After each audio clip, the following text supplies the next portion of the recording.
Welcome to genetics. Whether you are taking this course as an online course, as a hybrid course, or a face-to-face course, before we got going, I wanted to make a few suggestions to make this as successful a class as possible. There are really three things that I think are important for you all to do. One, you need to read the chapters. For the most part, we follow pretty closely to the material that is in the book with each chapter. There are some things that I don't talk about that are in the chapter. Obviously, I want you to focus on the stuff that I present in the PowerPoints. That's sort of me saying, okay, for as much time as we have to go through this chapter, these are the things that I think are important.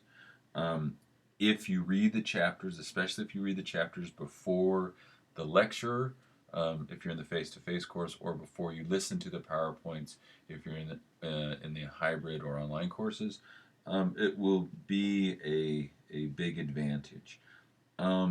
As you read the chapters, try to make notes or make outlines to sort of organize the information.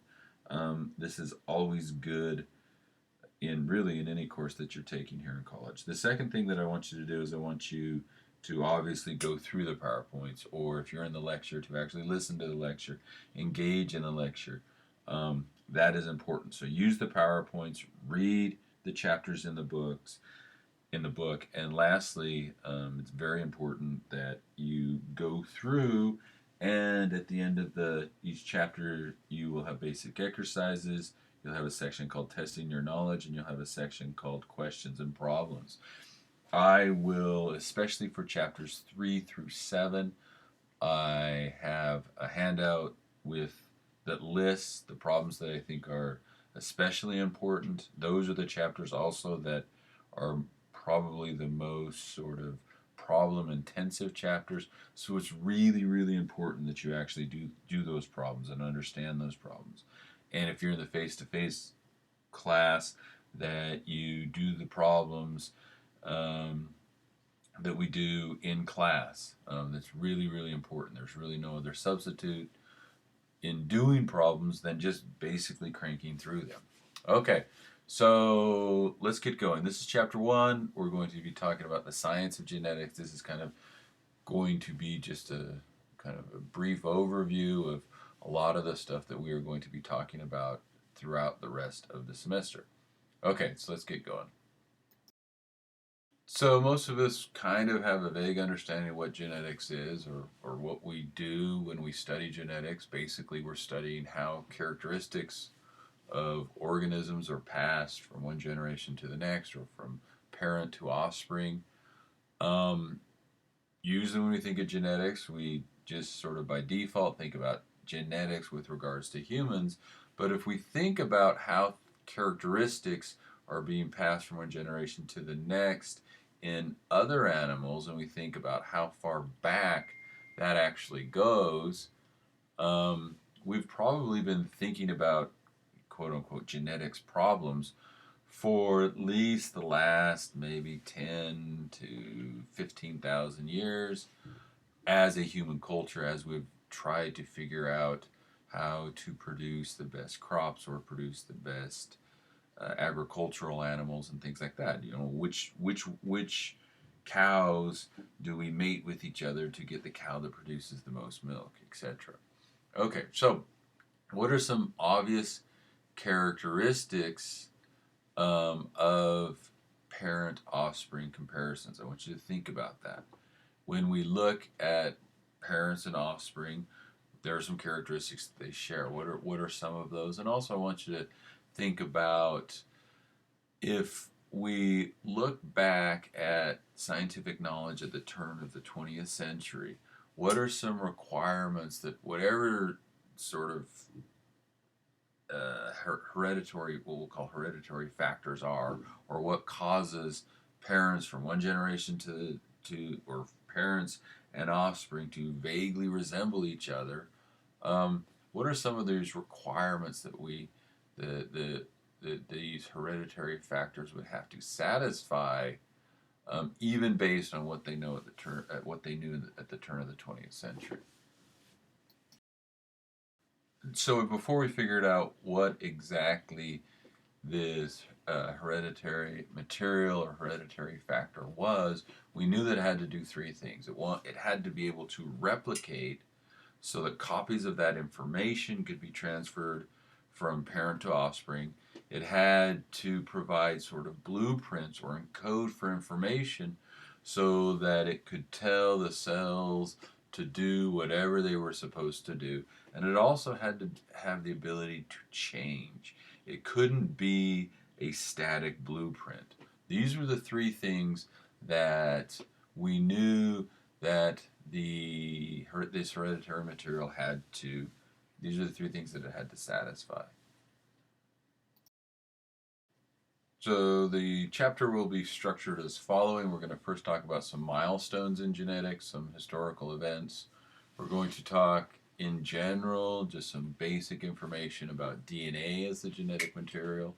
We're then going to talk about genetics and evolution, and this is getting to that third thing that we talked about in the previous slide, that DNA has to have the ability to change because we know that things evolve and change and adapt from one generation to the next. So that information also has to adapt. And then we're going to talk about levels of genetic analysis. We're going to go through three basic levels of genetic analysis, and then finally we're going to talk about some applications that genetics have had that we've used in human endeavors.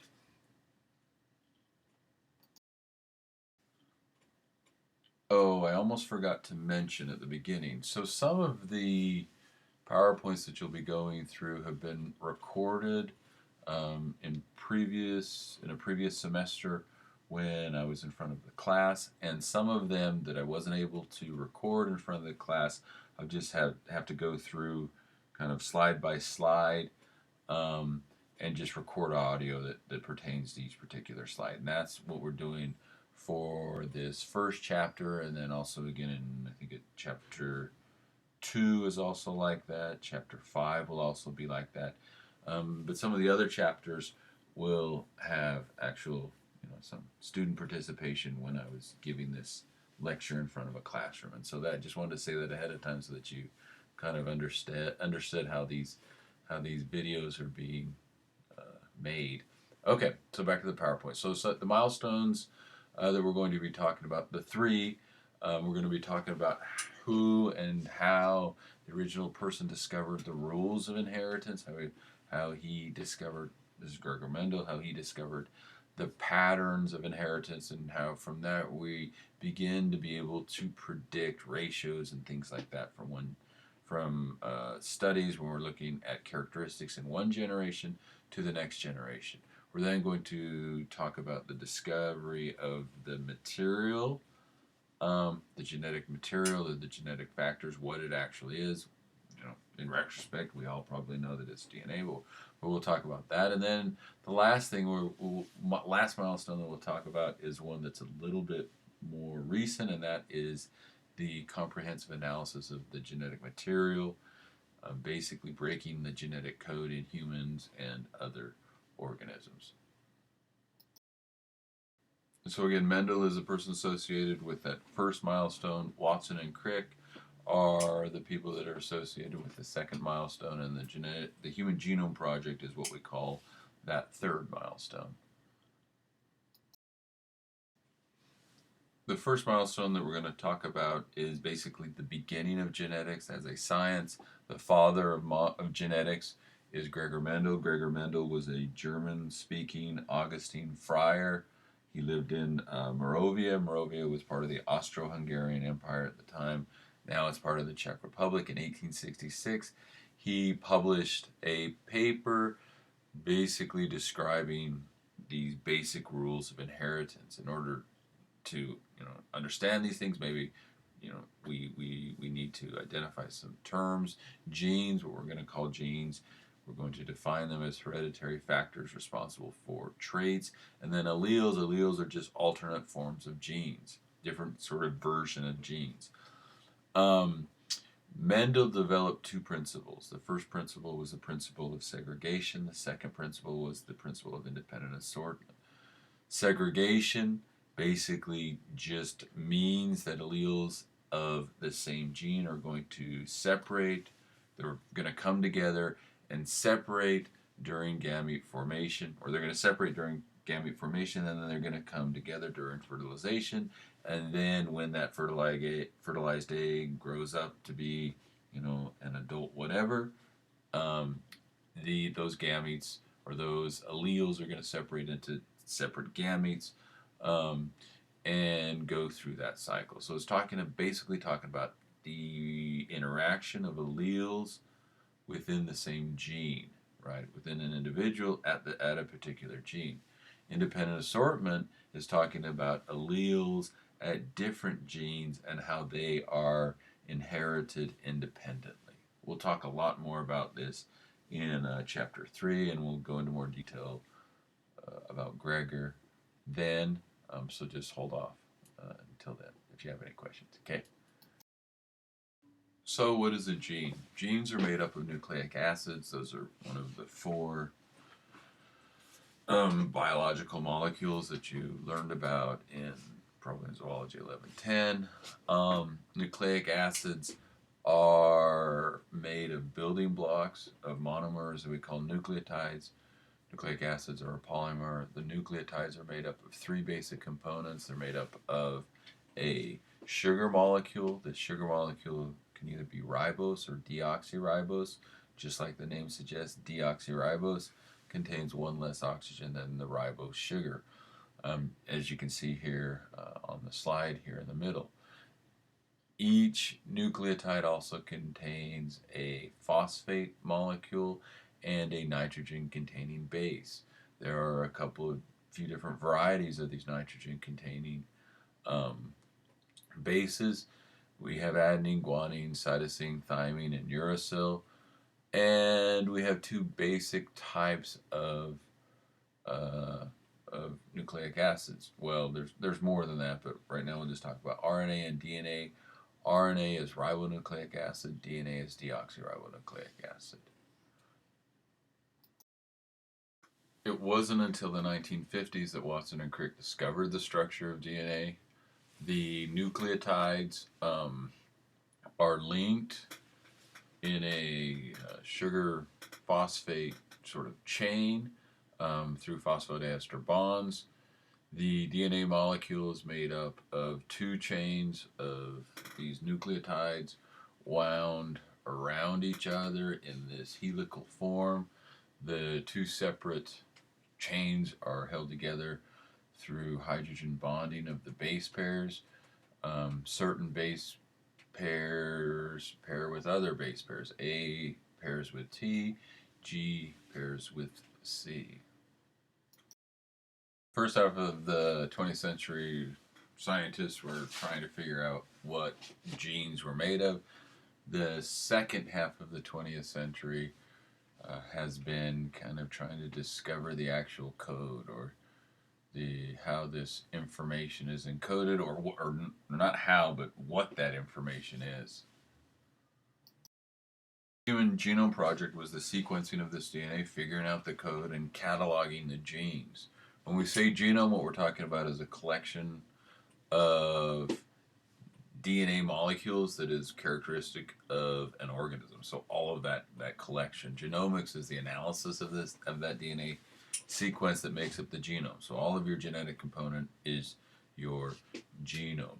So when we do genomics, we usually this usually involves DNA sequencing technology, robotics, and computer science. When I was an undergrad, I worked in a lab down at the University of Utah that was part of the Human Genome Project, and we had very distinct sections of the laboratory. It took up an entire floor in what was then the new Polymers building down there on Upper Campus. We had one section that I worked in mostly, which was the sequencing technology and robotics area, where we were preparing what are called mini preps, and we would have to look at these robotic arms. We had an engineering part of it that was in charge of developing these robotics to help kind of push through in a very rapid fashion the sequencing technology. We also had a whole room of computers that was sort of tasked with putting together these different strands of sequence that we were generating. We don't need to use entire floors anymore. Our technology has come a long way, and we can actually do genome sequencing very quickly now. But at that time, we were doing what was called the shotgun approach, and we're just kind of sequencing a chunk, figuring out the code of a particular chunk of DNA, developing primers or these starting places for the reactions that were necessary to figure out the next chunk, and then doing the next chunk and next chunk, and then taking large chunks that then develop from those original chunks and trying to see where there's overlap and putting those together.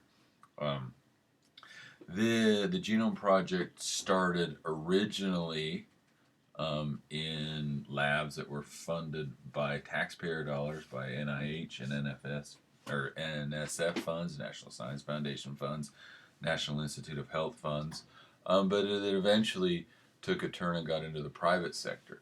We'll talk about that here in a second. So, how long is the human genome? How many base pairs does it contain? If it didn't contain very many, we should be able to sequence it fairly quickly, even with the technology that we had way back in the 90s, right? But the human genome contains just over 3 billion base pairs, so that's a lot of information to try to sequence by that technology, the 1990s technology. We actually had been sequencing since the 1970s. We had streamlined and increased in our technological capacities between the 1970s and 1990s, and so we were doing stuff a little bit faster in the 90s, but it was still a massive endeavor. During the 90s, Craig Venter was frustrated by the pace by which these labs that were publicly funded labs were generating the sequence or trying to accomplish this project, and so he, from the private sector, got involved.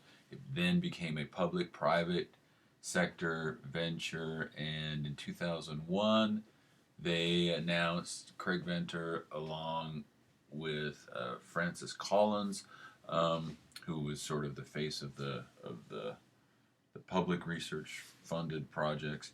They announced that they had sequenced a human genome. It's big news at the time. Everybody was super excited about it. We at the time thought that, okay, this is soon we're going to be able to figure out everything. What ended up happening is that we had the sequence, but we weren't exactly sure what the sequence meant. And from that point until now, we have been trying to discover exactly what the sequences mean. After Craig Venter did this, he's been involved with a whole bunch of other things, like trying to make the first synthetic life form and producing alternative fuels. He also is trying to catalog all the biodiversity of the oceans, etc., etc. He's a dude that really likes these big projects. Here is a link to a video, if you're interested, that talks about him trying to create the first synthetic life form. So that TED Talk from the previous slide was sort of, I think it was 2008 maybe, Craig Venter trying to figure out how to synthesize life, etc., etc. That was sort of cutting edge now. But now let's fast forward a decade or so, and we were able to sequence the genome, actually not a single individual, but a couple of exemplar individuals back in 2001.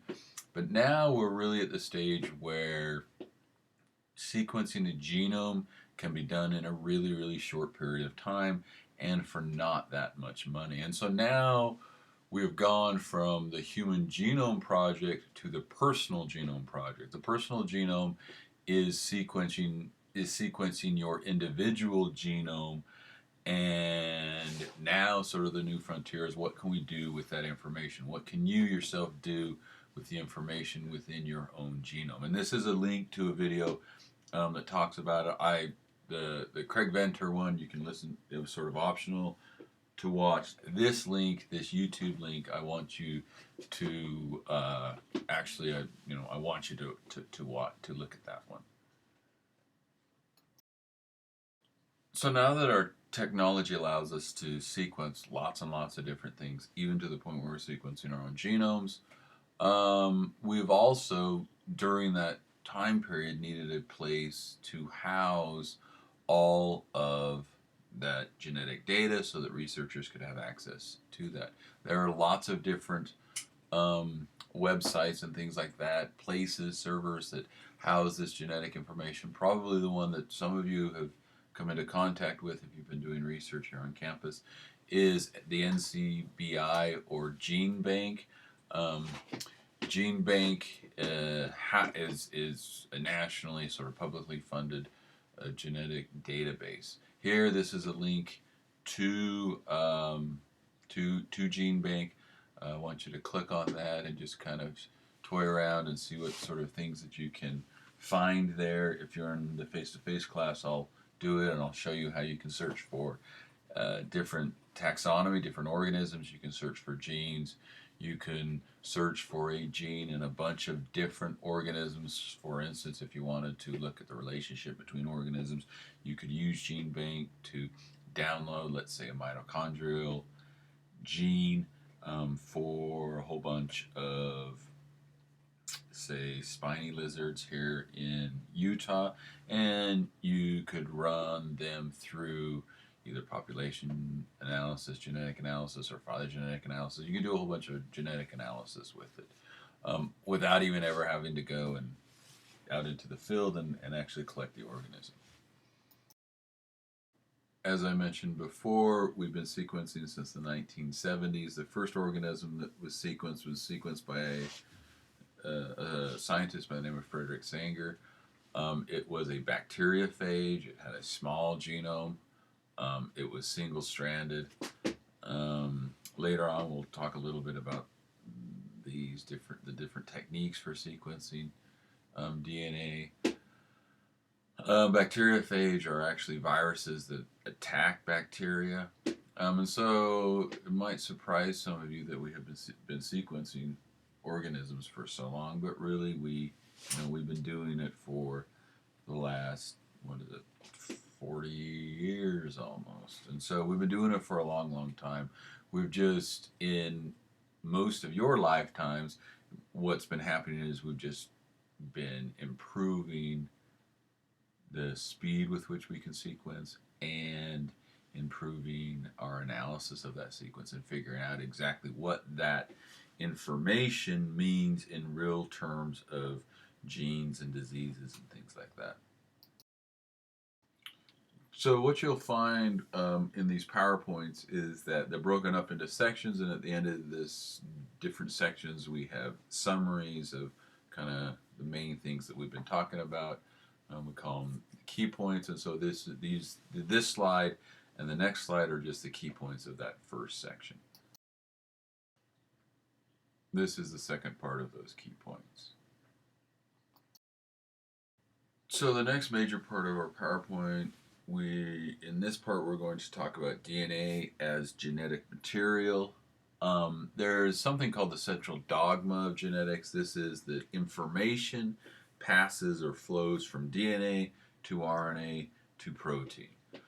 That's generally what happens. In most cellular organisms, the genetic material is DNA, or generally the genetic material is DNA. We'll talk about some exceptions to that.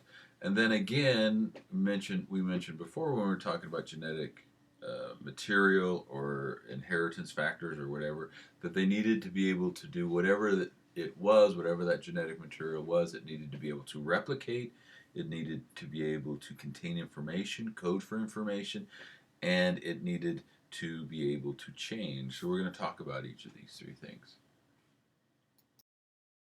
So here's a really sort of general diagram about DNA replication, and really in essence it is a pretty easy, simple, straightforward process. In fact, it was so sort of straightforward that when Watson and Crick discovered the structure of DNA, they instantly could see, oh, this is how DNA must replicate. And so here we have our two strands, or two sort of sides of we'll call it the DNA ladder. They're held together by hydrogen bonds between the nitrogen-containing bases.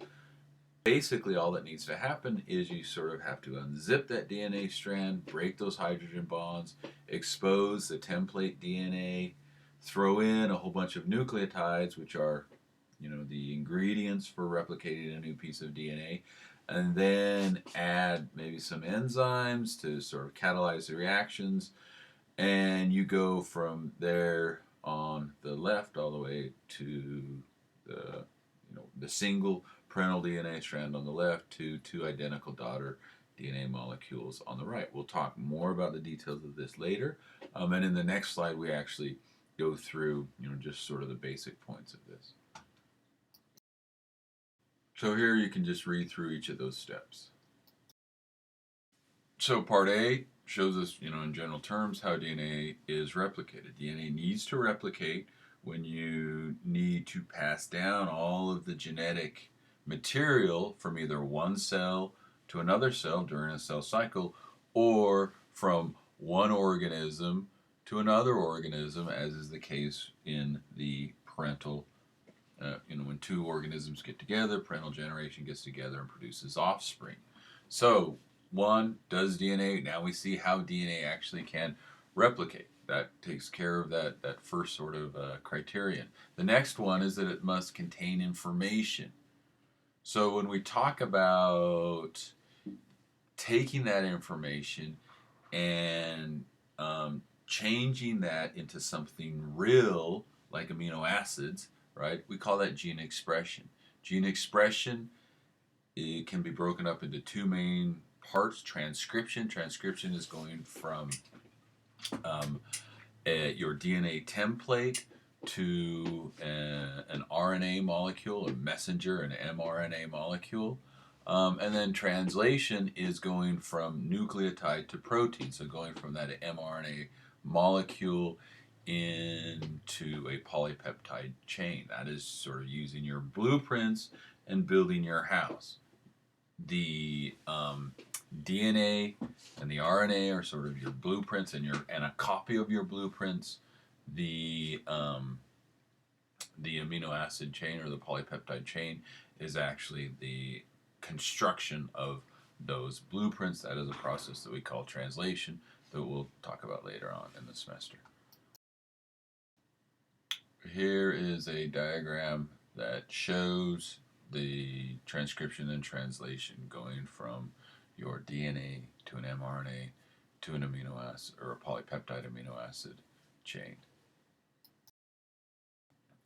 So we know what a genome is. It's sort of the sum total of all of your genetic material. Another term that's very similar to genome is your proteome. Your proteome is the collection of all of your different proteins. So in humans, we have just over 3 billion base pairs. Those, not all of them, but a chunk of those base pairs actually code for something real, and those are what we call our genes. And it's estimated that humans have between 20 and 25,000 genes. This is an estimate that has come down through the last couple decades. Originally, we estimated more around 40 or 50,000. Proteomics is the study of those proteins in cells. So this slide just illustrates the central dogma of genetics or molecular biology, going from DNA to RNA to amino acid, transcription, DNA to RNA, translation, RNA to amino acids. This isn't always the case. There are some exceptions to that. Some viruses can use RNA as the template, for instance, and then go through reverse transcription, transcribe DNA from RNA, and then insert that double-stranded DNA into a genome. And also, many genes do not necessarily encode for polypeptides. Their end products are actually RNA molecules, and so that is sort of exceptions or nuances of that central dogma. So now the third and last thing that our genetic material has to do is it has to be able to change. That change is what we call a mutation. This slide illustrates a point mutation or a single base pair nucleotide mutation. that happens in our beta globin gene. With that mutation that occurs, it shows you there on the top in the DNA, the net result is an amino acid change from glutamic acid to valine.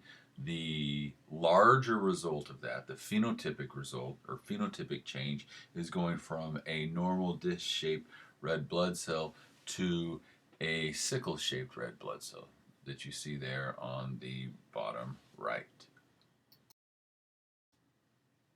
Most mutations are bad, some mutations are good, and sometimes it depends on where you're at. Here, if you look back at that previous slide, you can say, okay, usually sickle cell or a sickle cell mutation is going to be bad because the red blood cell isn't going to be able to carry oxygen as well, and you're going to develop anemia. What we see here in this slide is that actually there is a high incidence of people with that sickle cell allele in areas where there's a lot of malaria. And what we see is that sickle cell can actually, people that are heterozygous, or meaning they have the sickle cell mutation and allele and a normal allele, actually have some resistance to malaria. And so it can get kind of complicated. But the point is that our genetic material can change, and therefore it satisfies that third criteria that we talked about before. Key points again, pause if you need to. Key points again, here note where genetic variability that ultimately is derived from mutations is the basis of biological evolution. So this leads us to our next section, section number 3, genetics and evolution.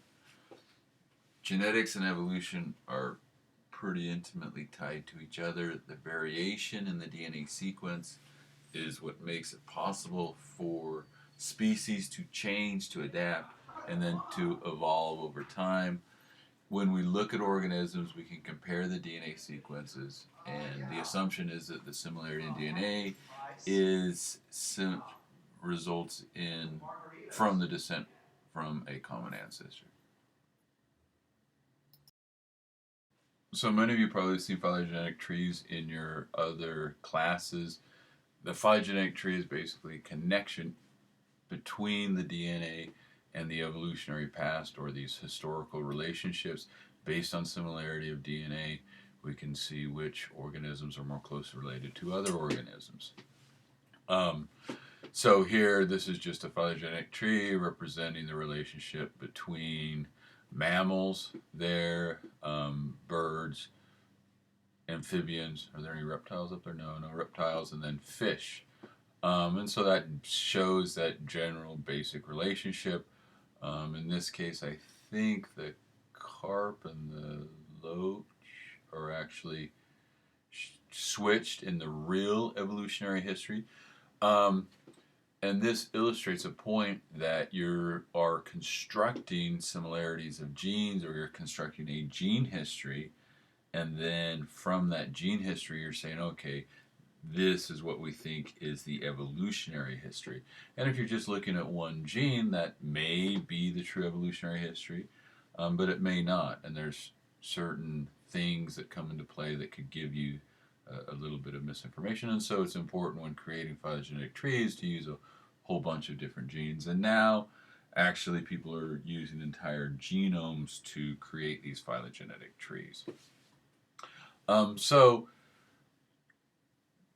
Aside from just looking at the historical relationships among organisms, what other things could genetics help us to understand about evolution or about biological history? So looking at it in a historical sense.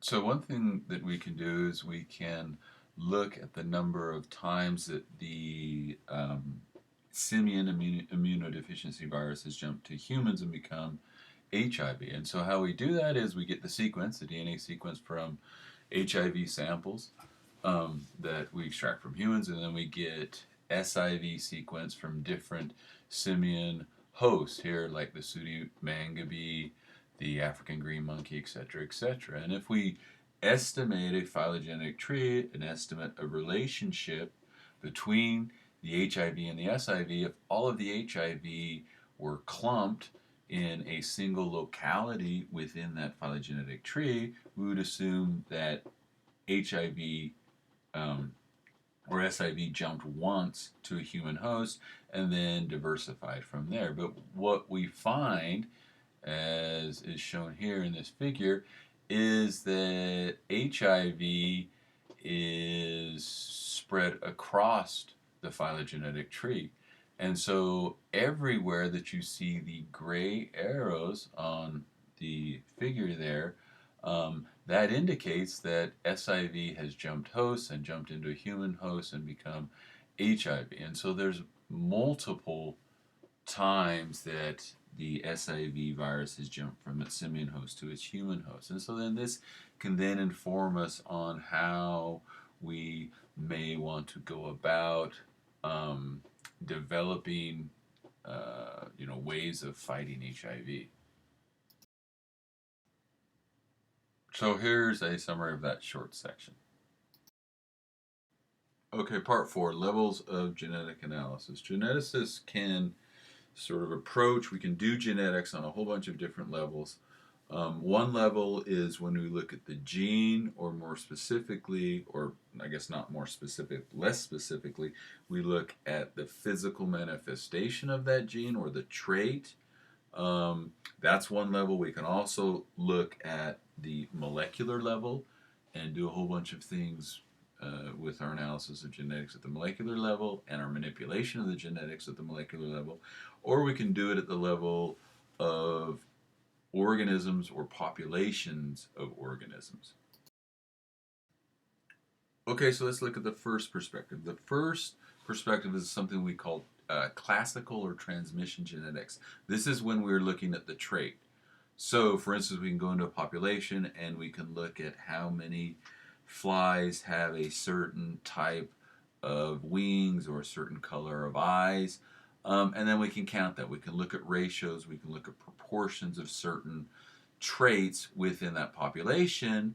Then we can breed certain individuals in that population and look at how that trait is transmitted or passed down to the next generation. This is exactly what the original geneticists were doing. This is exactly what Gregor Mendel was doing with his pea plants. He was looking at the transmission of traits from one generation to the next. That's what we call classical genetics. We can also look at genetics at the molecular level. We can look at the replication, we can look at transcription, translation, expression of the DNA material, and this is what we call molecular genetics. We're looking at it at the molecular level. Importantly, it's here that we can manipulate the DNA molecules. And so let's just maybe go through one of the first organisms, or just a general schematic of how the first organism was genetically altered or manipulated. It's actually pretty fun stuff. Okay, molecular genetics, just like the name suggests, is when we're looking at the actual molecule of DNA, and a lot of molecular genetics now is based on, or a lot of the research goes into looking at how we manipulate that DNA molecule. Okay, we're really keen on manipulating the DNA molecules because it's big money. It also has lots of big health advantages, agricultural advantages, and things like that. Okay, so this is one of the first what we call transgenic organisms, or genetically modified organisms. Most people are more familiar with the term genetically modified organisms because you can go to Whole Foods or Trader Joe's or whatever, and you can see labels on things that say genetic. This product is not a genetically modified organism. Okay, this is just a basic schematic of how one of the original genetically modified organisms was produced. Okay, genetically modified or transgenic is just basically meaning what? What does that mean? It has genes from something else. Yeah, something else, or two different organisms. Right? Two different organisms donate, quote unquote, right? Donate genes to this organism. And so this is how you do it. This is an early step-by-step processes we're going to go through with human insulin.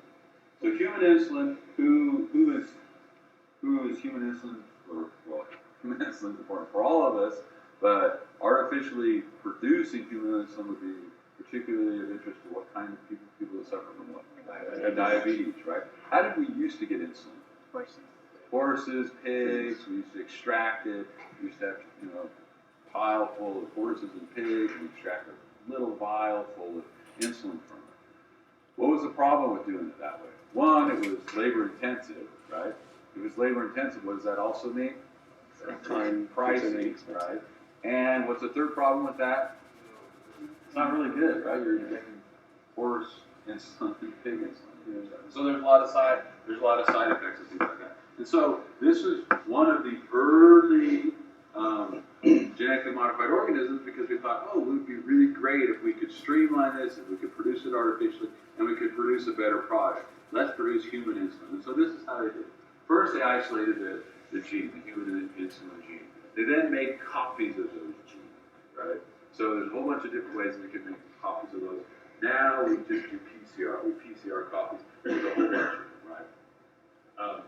They then prepared a target DNA. The original target DNA were looking with bacteria. Plasmids are little circular pieces of DNA in bacteria that usually confer some sort of immunity to antibiotics or something like that. But there's these little simple pieces of DNA. What we learned to do is to cut them open, to make a whole bunch of genes, and cut open this plasmid.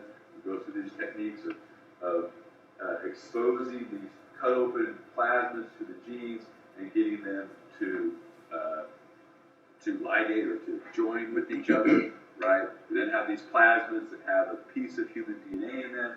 We get them to insert back into the cell. Once they insert back into the cell, what can they do? And this is incidentally something that we're going to do in the lab this semester with a gene called PGLO, the xenofluorescent gene. Once the plasmid is inside the cell, the plasmid can reproduce itself. Bacteria is also going to produce itself. And so in the end, what do we have? We have a whole bunch of bacteria that have a gene in them that codes for human insulin. We turn on that gene, what does it do? We heat it in an auger or whatever, and it produces a whole bunch of human insulin. We can then extract, and we have a whole room full of vials full of broth that have these bacteria in it that are producing human insulin. We extract the human insulin out of it. What do we get? We get a whole bunch of human insulin for a lot cheaper, right, and a much better product. So this is one of the early ones. That's basically how they did it. You can imagine what people, especially people with diabetes, were super excited about it. From this point on, it's just been going gangbusters making genetically modified organisms, right? Is it always a good thing? Is there any is there any controversy or debate about it? Yeah, there's a lot of debate about it. That's why at Whole Foods, when you go into Whole Foods, you have labels that say this is not a product of genetically modified organism. Another sort of bioethics kind of discussion. We now can do similar procedure.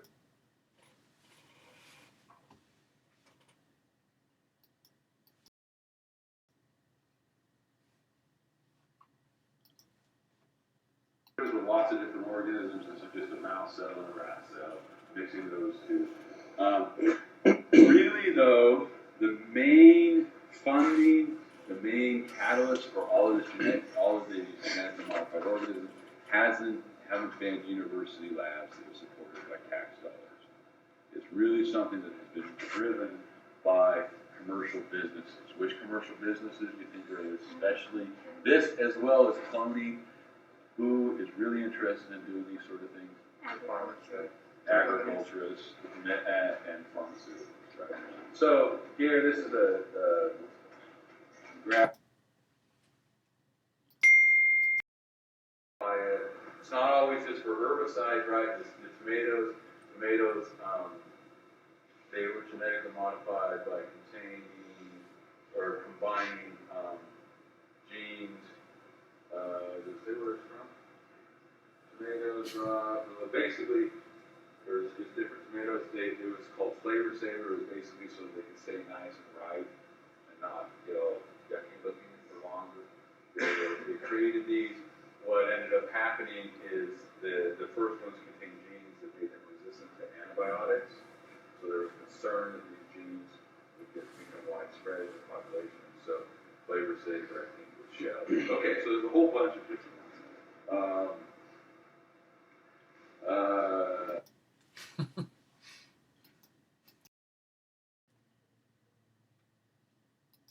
Sugar cane, sugar beet, sweet corn. Another really interesting one was rice. Here is a graph, a figure that shows the prevalence of vitamin A deficiency. Here in red, you see a lot in sub-Saharan Africa, over here in India, Southeast Asia. High incidence of vitamin A deficiency. Vitamin A deficiency causes what? Blindness, right? Beta carotene, big problem. We notice that in this area, especially, even in Africa for some people, not maybe as much, but these are countries that consume a lot of rice. So some researchers thought, well, it'd be really nice if we could genetically modify rice to produce beta carotene, therefore we could end blindness, right? Not end blindness, but we could significantly reduce the cases of blindness due to vitamin A deficiency. So they developed this rice that had two genes from daffodils and one gene from bacteria. It was rice called golden rice that would produce rice, have beta carotene, help do that. Sounds like a pretty good idea, right? But this underscores this idea that it's a lot more complicated. Why is it more complicated? Golden rice never got released to the public because there was too much resistance. What were some of the resistance? Do you remember this? Or just in general, this speaks to some of the resistance we see with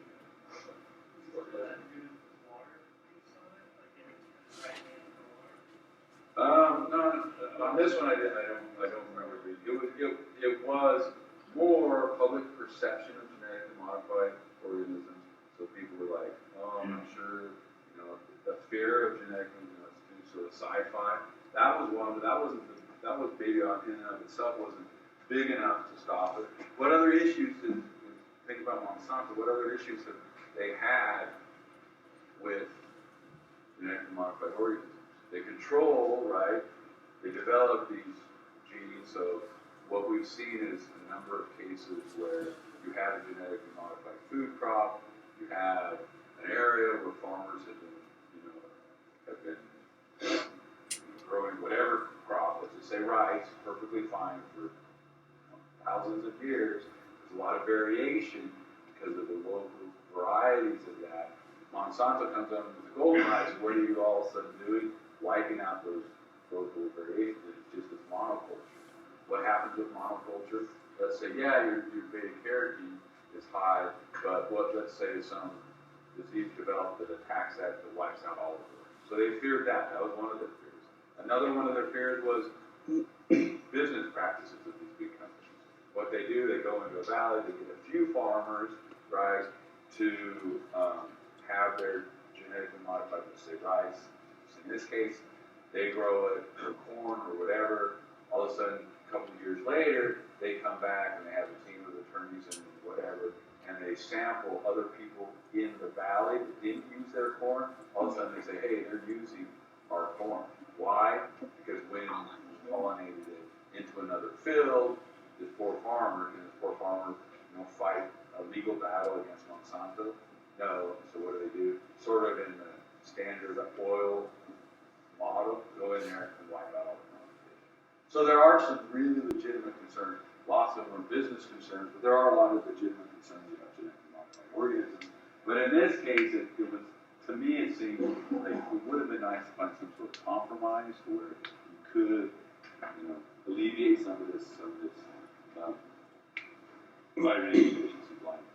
Okay, so that clock is 10 minutes slow or 15.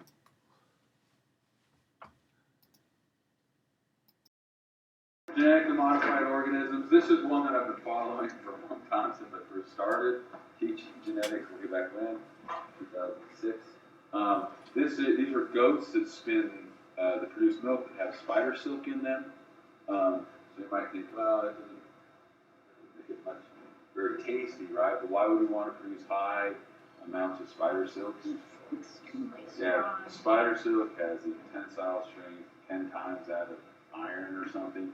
What is another reason? It's not only strong, but it's flexible. So this sort of, listed all sorts of cool imagination, sci-fi imaginations. A really flexible, lightweight, strong material can be woven into clothes, and then what can you have? Good armor, right? Bulletproof clothes. And so there was a company, Nexia, that developed this, these genetically modified organisms. It was ghosts. This was in the late 90s, actually, they developed it. Late 90s, we had a tech boom, crash. They didn't survive that, right? And so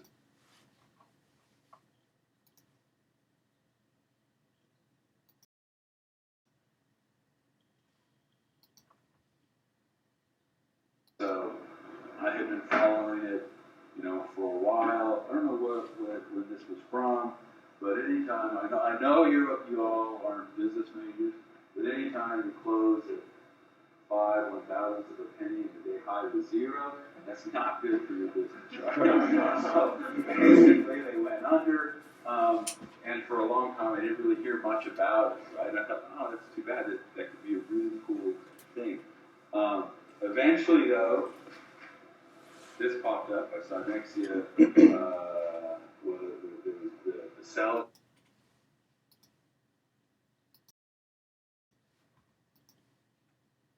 Nexia was approved. It was sold to a company that was owned by the Chinese government, right? So it's like, oh, that's kind of cool, but maybe not. I don't know. So they bought it, but it was an elevator company. That was kind of cool. Okay, maybe it could be bulletproof clothing, but what else could it do? What would an elevator company want? Yeah, so for elevator cable. Really cool. I didn't really hear much about that lately, and then all of a sudden I found this link a year ago, and this is actually a link to a researcher, a farm where they here in the U.S. where they actually have these goats and they produce this. So, and it happens to be just up the road at Utah State. So Utah State actually has a population of these goats. And so I think the development is less now for bulletproof clothes because Dr. Myers went to a meeting last year and he told me he went to a talk. We were talking about the bulletproof clothes with spider silk being developed, and it's really tested positive for being able to stop a bullet, right?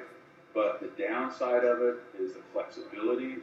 The flex of the material was not as good as they thought because it took about 2.5 feet for the material to stop the bullet. So it could stop the bullet, only it would stop it like 2.5 feet behind you. So I don't know if it's going to be very good for maybe they'll fix that somehow. That's it. Okay. Molecular population genetics.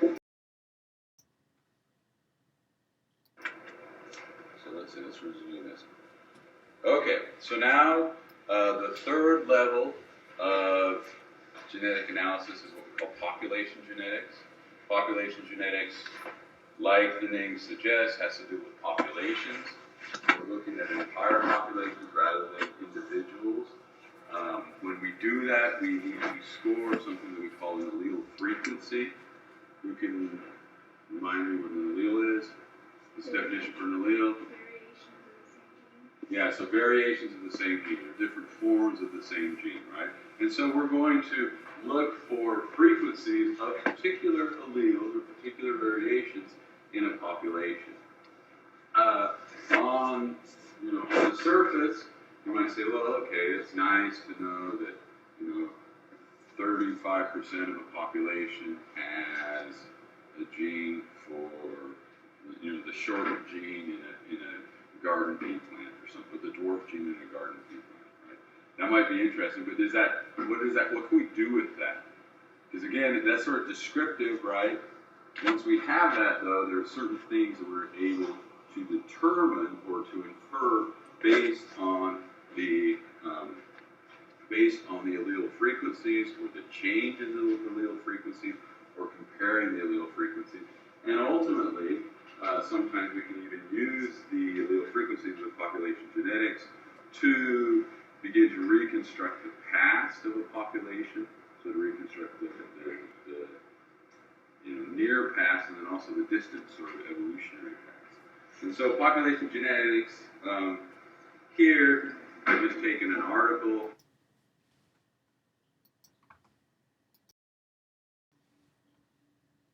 It's an article we published. What year was it? It was a few years ago. Maybe, I'm a weaver, so it's been the last 6 years or so. But this is a good publication that kind of shows you what you can do with population genetics. So first off, though, we should note that is it just population genetics or not? Are you using studies just population genetics or just molecular genetics or just classical genetics? No, usually they're a blend of the things. And so in this one, so the title, Exploring the Origin, Genetic Isolation of Anopheles gambia in South Domain of Principe. Those are little islands off the west coast of Africa. So we wanted to study where these island populations came from and how much connection these island populations had to the continent. Okay, the first thing that we had to do though is we had to go through and generate sequence data. So what kind of genetic analysis is that, or what level is that? Molecular. So we had to start with molecular analysis, and then we took it to the population genetic analysis to figure out origin isolation of these populations. Does anybody know Anopheles gambia? Do we know what organism that is? It's a mosquito. Mosquitoes, right? Yeah. So it's a mosquito. There are two main vectors for malaria in Africa of mosquito vectors. One is Anopheles gambia that carry the most noxious sort of forms of malaria. There's basically 4 different kinds of plasmodium, those are little organisms that cause malaria. Anopheles gambia vector is falciparum. That's the one that's really noxious. And then you have another one, Anopheles arabensis, which is another main vector for malaria. So malaria is important, right? There's a lot of sickness, kids dying in Africa. It's a massive drain on the GDP of a lot of the African nations. And so we were interested in, so we were interested in studying these islands, but we wanted to know how connected from a mosquito perspective these islands were to the continent.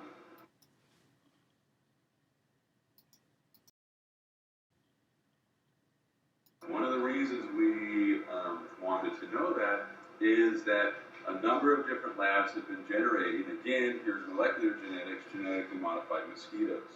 These genetically modified mosquitoes were genetically modified so that they would not vector. When I say vector, what do I mean?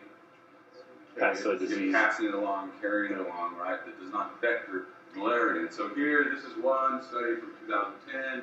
They created malaria-resistant mosquitoes. I think this one, there's a bunch of different strategies they're employing. One strategy is just being able to mass produce sterile males. And so what they'll do is the idea is that if you have a whole bunch of sterile males and you throw them into the population, they'll mate, they'll compete with males that are not sterile, and they will mate, and then what will happen is if 80-90% of your matings are happening with males that are sterile compared to males that are not sterile, then your population size is going to decrease. Other types of genetically modified mosquitoes, the plasmodium has to go through a certain life cycle within the mosquito where it goes into the gut and then it eventually comes into the salivary gland, goes through some developmental stages.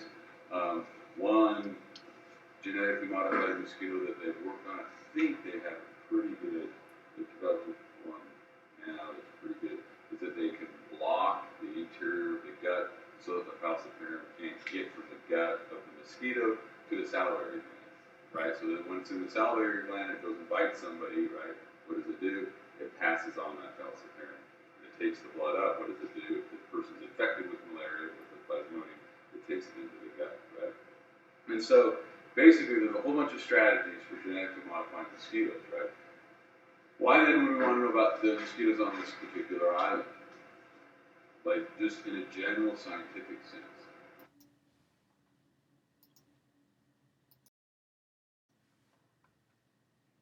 Say you've been working really hard in a lab for 3 or 4 years, maybe longer, 10 years, you finally have this really great genetically modified mosquito.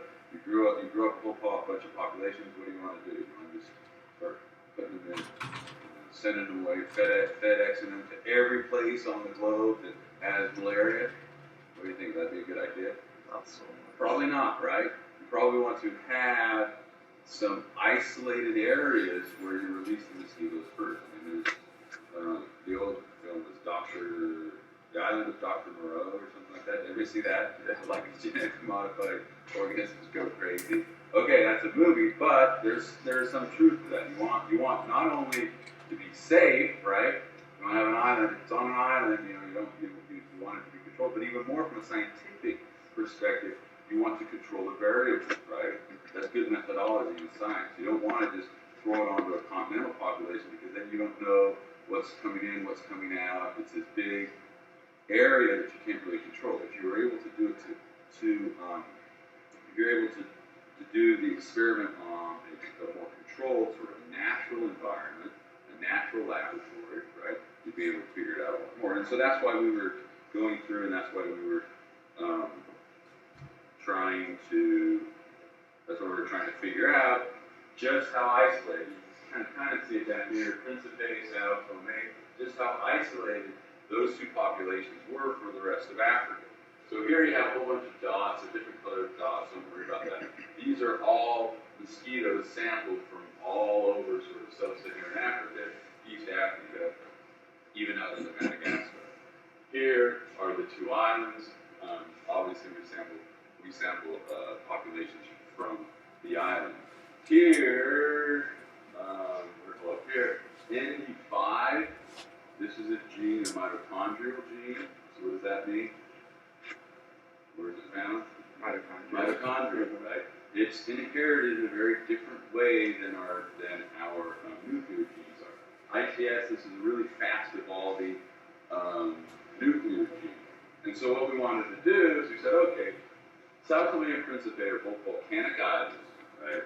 They came into existence, however long ago. They didn't break off from the continent, right? So we would assume these mosquitoes had to come out, had to have dispersed out there, had to have gotten out to the islands at some time. At time zero, mosquitoes weren't on these islands, right? They're sort of these volcanic islands that came into being. Then all of a sudden, at some point, mosquitoes had to go out there. Mosquitoes are, they use humans, right, as blood source as part of their life cycle. And so we thought, okay, mosquitoes aren't going to be able to come out here until there's humans there. Humans did not end up inhabiting these islands until the Portuguese came and sort of found colonies on them in the late 1400s.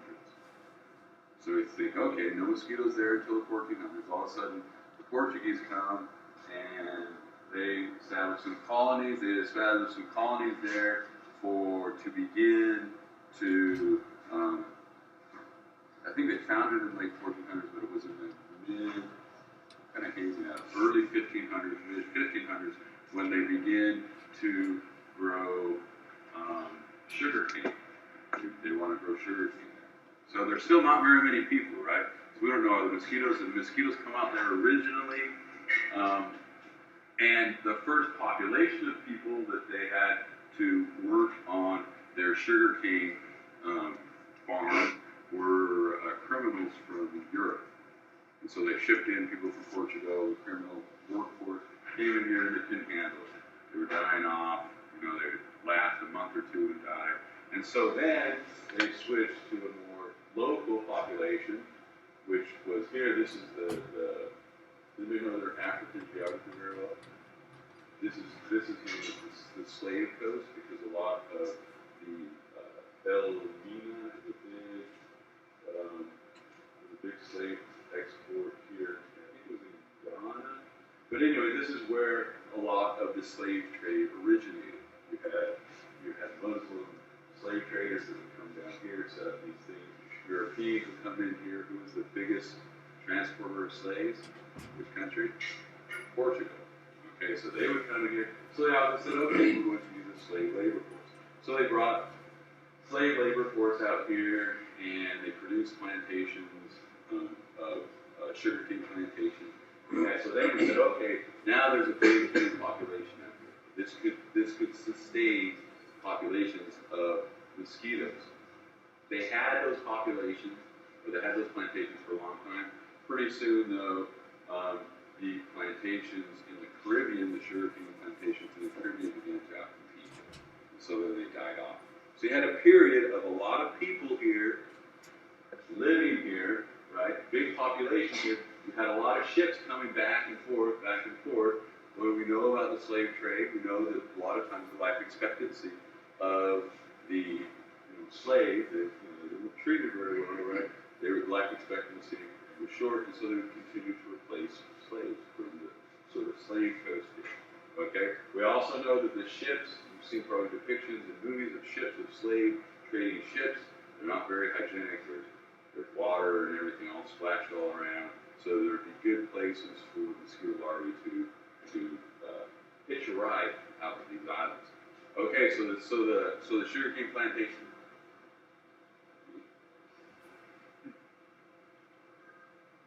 I brought it because I wanted to look at my clock. That clock is so wrong. I forgot to put the sound on. That's funny. So you have them coming out here. You have a time period where there's a whole bunch of human populations here. Therefore, probably a bunch of mosquitoes, right?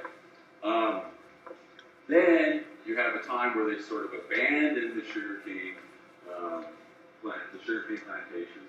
You have a period of non-activity or low human population. Then about 150 years later, maybe 200 years later, they decide, okay, kind of like what we saw here in America, we would replace sugarcane with coffee and coca, right? And so they decided, okay, we're going to try that. By this time, Europe had become more abolitionist in this sense. They discouraged slave trading. So what did the Portuguese do? They decided, okay, we're just going to import indentured servants from Angola, which is essentially slave labor again, right? Just not technically. And so then they brought a whole bunch of people from Angola, shipped them here, brought them out to the island. Okay, so that's a very, very specific history. Now we wanted to know, here's the history. We have this historical background. We want to know, okay, can the genetics tell us anything about, one, how connected these populations are to the current populations here in Africa, and two, what is the likely scenario of the mosquito colonization? Because that would affect how we're going to interpret eventually the studies on genetically modified mosquitoes. Questions? Sorry, I just wondered, do mosquitoes really basically only have humans for a food source? Well, certain types of mosquitoes certain species will mostly do humans. I mean, it's not really like there's lots of different mosquitoes. There's lots of different species of mosquitoes, and there's some mosquitoes that will do like be more specific to cows and things like that. So these two particular species, or this particular species, is fairly dependent on human populations, but not all mosquitoes by no means, right? You can see, you look at a lot of wildlife videos, and you see a lot more mosquitoes feeding water buffalo or whatever. And you said all these mosquitoes were just originally from there, or did they come from Portugal? I missed that. From Africa. Yeah, So somewhere in Africa, we don't know if they catch rides on the wind. We don't know if they had to come with the through the human transport from different parts. We don't know if it's always happening, if it's not happening very often, if it just took a human population or big mammal, it could even have been just a big mammal population to be out here, and then they got blown up. We didn't know any of this, but we were going to try to figure it out. We weren't there to see it, right? And this is kind of the power of genetics. We're going to try to figure it out from the genetics of these mosquitoes. And so we had two different markers. We had a nuclear marker and a mitochondrial marker, and sure enough, we went through and we found that in fact these mosquito populations are fairly isolated, and we were able to do that through population genetics. Not only that, but we had one marker signaling a a close affinity from this part of Africa, and we had another marker bringing a close affinity from down here in Angola. And so not only were we able to say, okay, they're not very isolated, but it took kind of these slave ships coming out to generate the population, right? And it even left marks of that, those historical events in the DNA of the mosquito. So it's really kind of a cool thing. You can erase all of your history books, but there's still evidence of sort of events that have happened in the past in the genetics of organisms that were involved. Okay, so I share that just so that you can see kind of the things that we can do with population genetics. Because that's the one, everybody kind of says, yeah, classical genetics, we're seeing molecular genetics, yeah, that makes sense. And like population genetics, it seems kind of just like sort of esoteric. What really can we gain from population genetics? But we can gain a lot of stuff from population genetics. Okay, so just go through.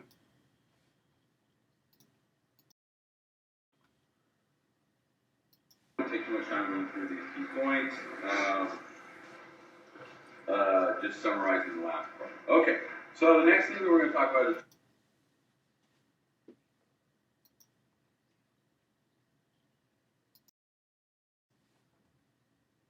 genetics in the world, so applications of genetics to some human endeavors. We've already talked about a bunch of this stuff. We're going to go through it fairly quickly and just maybe comment on a few things. So, genetics outside of just the laboratory. Obviously, we have been doing genetics for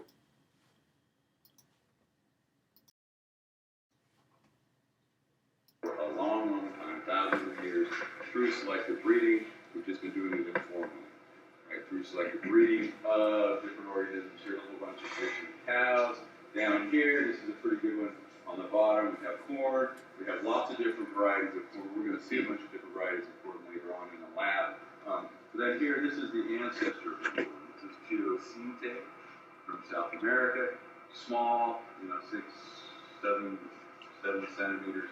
From here, we have through selective breeding, we've been able to create a whole bunch of different variation from the ancestors. And this is typical of most of our food crops. We have even programs that have done selective breeding on different parts of a single organism and created things that are pretty dramatically different. For instance, wild cabbage. We know from the historic wild cabbage, we have been able to produce certain things like cabbage, right, that you can get in this store. Anything else from wild cabbage? Does anybody grow gardens? Here? Nobody grows gardens? Okay, so broccoli, how many of you have grown broccoli before? So you can grow broccoli.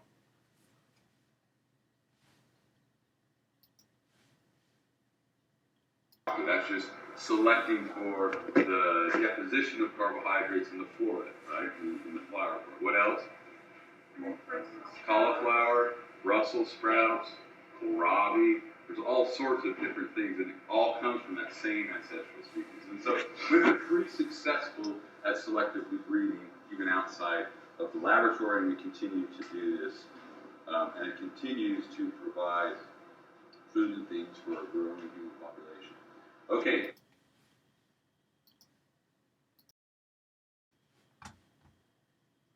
Genetics and medicine. We kind of talked a little bit about genetics in medicine. The book mentions genetic counselors. That is, a pretty good career that people can go into to interpret the genetic information. Thinking back to the genome, the personal genome, I would think that as a career genetic counselor would be more and more in demand as we begin to sequence more and more genomes and discover more and more alleles for particular elements and things like that. Molecular genetics, we talked about that. This is a vat here of a bacteria that I think produces a painkiller. I'm not sure which one it is, but it's a pain drug. Oxycontin or something, maybe not. Yeah, to really secure that laboratory. That was producing Oxycontin because that's a lot of kids started that. Okay, so genetics in medicine, another sort of branch or a new sort of frontier in genetics and medicine is gene therapy.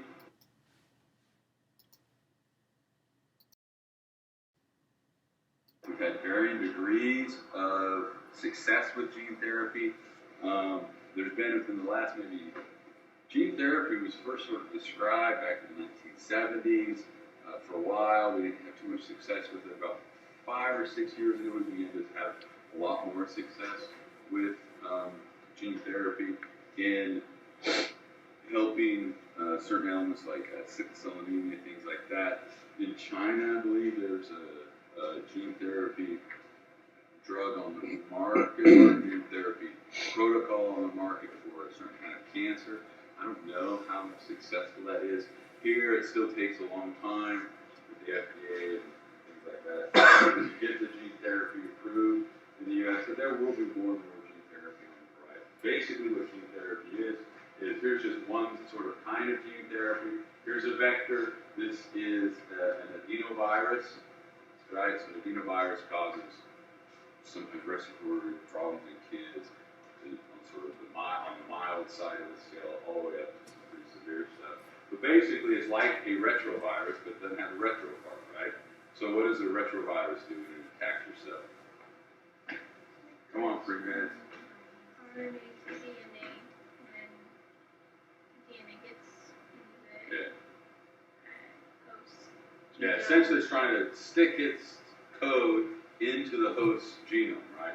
So what it has to do is it has to reverse transcriptase, reverse transcribe that RNA into DNA, and then insert that DNA into the host. So adenoviruses are DNA based, and so they're just sticking, they don't have to go through that reverse part, they're just sticking their DNA into the host genome, okay? So we thought, as scientists, we thought, okay, well maybe we can just throw in the gene of our liking into there and then use the adenovirus to plug it into the host cell.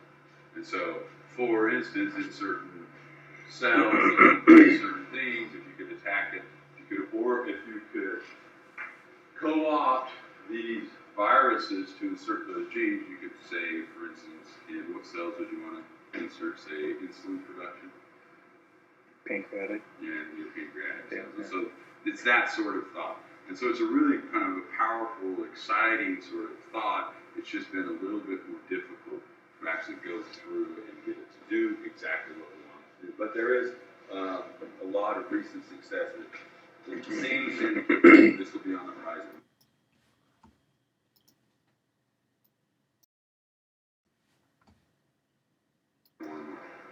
Okay, so here's gene therapy. Here's cystic fibrosis, sickle cell, Parkinson's, muscular dystrophy. So all of these different conditions have potential for gene therapy to work. There are, like all of these things, there's always an element of how much should we do, how much, it's a lot of times scares people when you start inserting genes into people's genomes. There has been hesitance to put gene therapy or use gene therapy on germline cells because it's sort of this controlling your experiment. If you're doing it on just cells that are somatic cells and it goes wrong, it's not as big a deal. But once you start manipulating genes that'll then get passed on to from generation to generation, you start to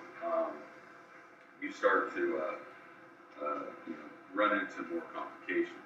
Here, this is just a list of some other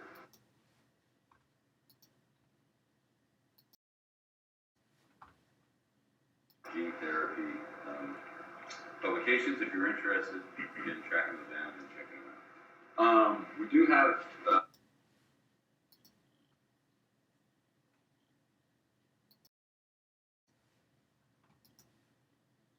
I think a couple of years ago there was germline therapy in monkeys and mitochondrial DNA in a metabolic condition in monkeys that they actually did successfully pass down. It was kind of controversial. Question?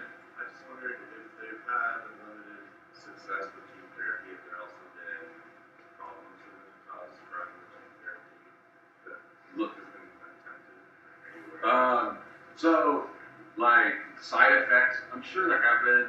there hasn't been anything as like, I haven't read anything that's been like super severe for side effects for gene therapy, which is, like kind of what, sci-fi or whatever, But I'm sure there have been side effects, and that's one of the reasons why it's taken so long to kind of get at it.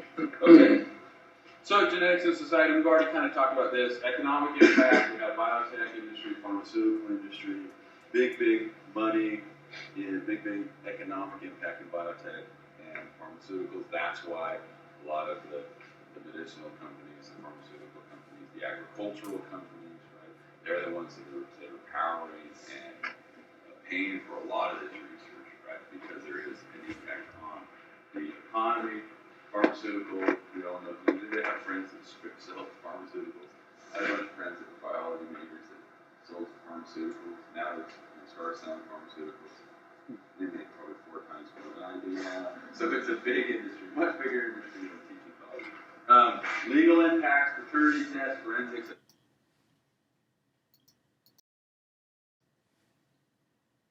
Identifications, most of us are familiar with that sort of thing. Paternity testing, obviously you sequence DNA, the assumption is that the offspring parent are going to have very similar DNA, right? What kind of genetics is that? Molecular genetics, and even a little bit of population maybe, right? We've been dealing with forensic type DNA stuff for a lot of years now, 20 years they've been using it in court. There's also been philosophical impacts. Okay, so here though, the paternity testing, this in particular, this came out, was on the market. I saw it at my local pharmacy for about a month. I think that's about as long as it was on. This is a DNA paternity test that you could do yourself, at-home paternity test. You collect the cells from your kid, you collect the cells from the potential father or fathers, and then you send it in, they sequence it, and they send you back a result. Or maybe you can log in online and get a result. So it sounds pretty good, right? What maybe led to it only being on the market for a month, do you think? There's no control. Like, I mean, if you're having someone do it themselves, how do you regulate that? In the sense of, I mean, you could be getting a swab from just anybody. They claim to be, oh, this is who I think the parent is. Yeah. How do you know who they really swabbed, or how do you know that they did it correctly? So yeah, so the protocol. So you might imagine that, just anybody who walks into a pharmacy who buys this maybe isn't trained in like sterile technique or whatever. They take their own DNA, or they have contamination, and so they're sending in what they think is a potential father, whatever. It's actually their DNA's in there because they're sloppy. It comes back, what is it going to be? It's going to be positive, right?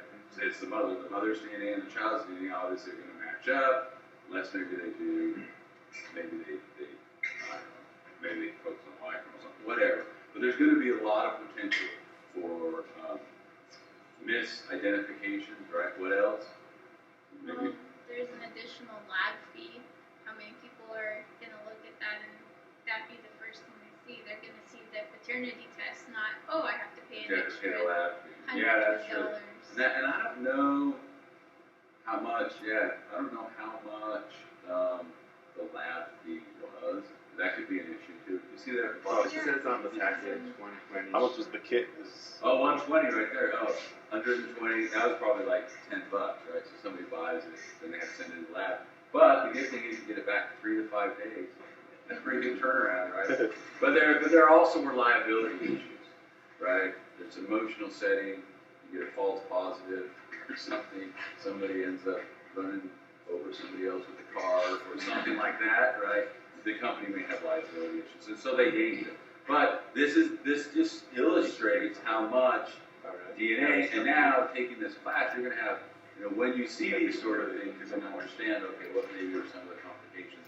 Why isn't this good? You're going to be able to understand really what things can, really what products and things can really be genuinely good, or what complications there may be. So you maybe don't want to do this take-home DNA paternity test. Here we talk.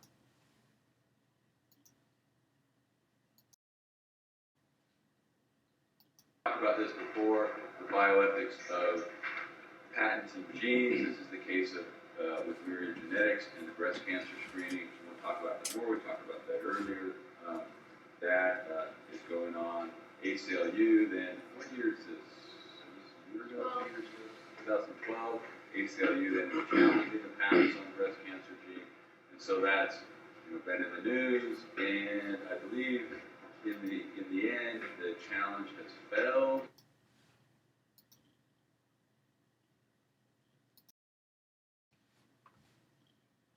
Yeah, I don't know exactly what the status is, but there's lots of stuff going on with DNA. It's important to understand DNA. It's important for you as scientists, as students that have had genetics to understand this, and then also to help our fellow citizens understand these same things.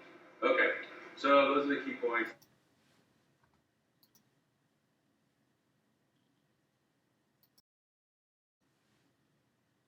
And that is the end. All right, so let's take a break, and we'll come back at